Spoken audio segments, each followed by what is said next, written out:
Howdy, everybody. Nimoy LaCoy here, bringing you Love and Respect, Chapter 4. So in Chapter 4, one of the things that I thought was very interesting was that even macho men, like macho men, sorry, there's probably like copyrights on that, even macho men hear criticism as contempt. We hear criticism as contempt. And if a man calls for this need for respect in the marriage relationship and the between husband and wife, if they call for it, I want to pull an actual quote here from page 59. It says, "Yet when a man says he needs to be respected, he's often labeled, especially in our culture, as arrogant." If a man says that I need to be respected, he's arrogant. Can't you? I can see it. You're arrogant. You're patriarchal. You're a male chauvinist pig. You know, how could you ask for such a thing? But if a woman says that says to her husband, I need to be loved. You need to love me unconditionally. There's nothing wrong with that. But if a man says, honey, you need to respect me. Oh, this is tough stuff. This is tough stuff. One of the other things that I thought, I mentioned a little bit, I think, in Chapter 3's video, because it touched on it too, is that for men, a lot of times we'll withdraw from an argument because it's the honorable action. Because if I'm going to say something hurtful to my spouse, and I realize that, like, I need to step back a little bit. And for us, for men, the way we're wired, and if we do that, we're doing it because it's the honorable thing to do. I don't want to say something to hurt you. I don't want to say something that I'm going to regret saying later. But for women, it's not seen that way for our wives. They see it as our withdrawal. They see it as this pulling away. They see it as an unloving action. Something for us to be aware of, guys. Something for us to be aware of.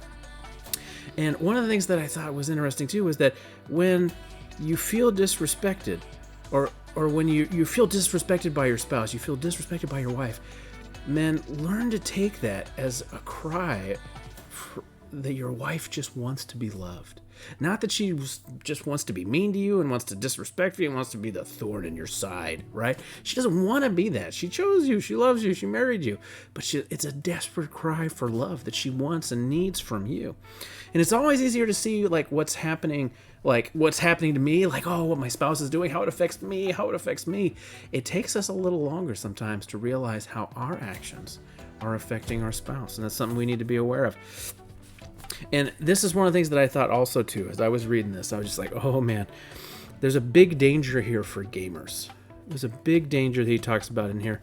And when your wife doesn't feel loved, or if your husband doesn't feel respected, they're going to go searching. They're going to go searching for some place that will fill that void. And, you know, for gamers, it might be that you turn to games for these things. But, you know, we're talking, you know, you're playing games and then you start chatting with some other people online and you realize that someone else, hey, there's this other lady that games too, and I'm talking more to her.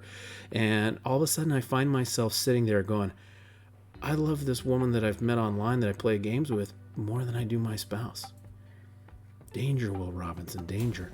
If men aren't respected, we're gonna go seek being respected by somebody else. And if women aren't loved, they're gonna seek being loved by somebody else. And maybe they're not gonna seek, but when that opportunity comes knocking, it's gonna look real good.